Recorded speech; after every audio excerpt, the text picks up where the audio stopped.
अयोध्या के राजा दशरथ के 4 प्रतापी पुत्रों राम, भरत, लक्ष्मण और शत्रुघ्न के जन्म से पूर्व उनकी एक पुत्री भी थी जिनका नाम शांता था।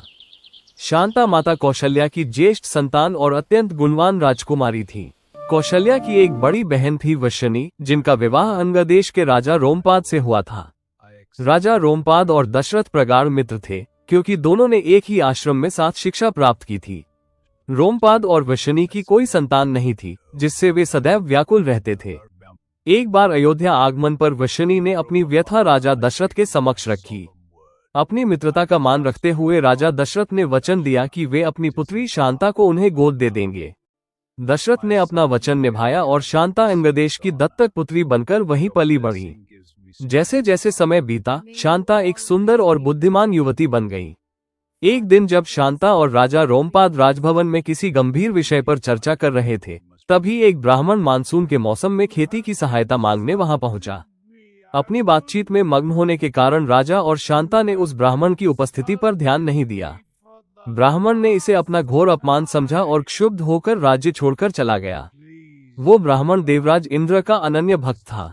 जब इंद्र को अपने भक्त के अपमान का पता चला, तो उन्होंने दंडस्वरूप अंगदेश में वर्षा रोक दी।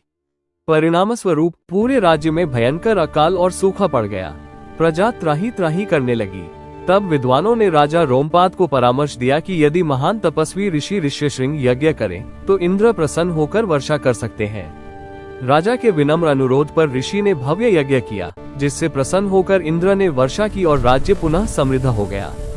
ऋषि के प्रति कृतज्ञता प्रकट करने के लिए दशरथ और रोमपाद ने शांता का विवाह ऋषि ऋष्यशृंग से कर दिया।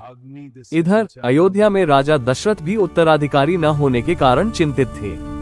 उन्होंने ऋषि ऋष्यशृंग से पुत्रकामेष्टि यज्ञ संपन्न करने का आग्रह किया। यज्ञ की समाप्ति पर अग्निदेव ने दिव्य खीर का पात्र दशरथ को सौंपा। इसी प्रसाद के प्रभाव से राम, भरत, लक्ष्मण और शत्रुघ्न का जन्म हुआ।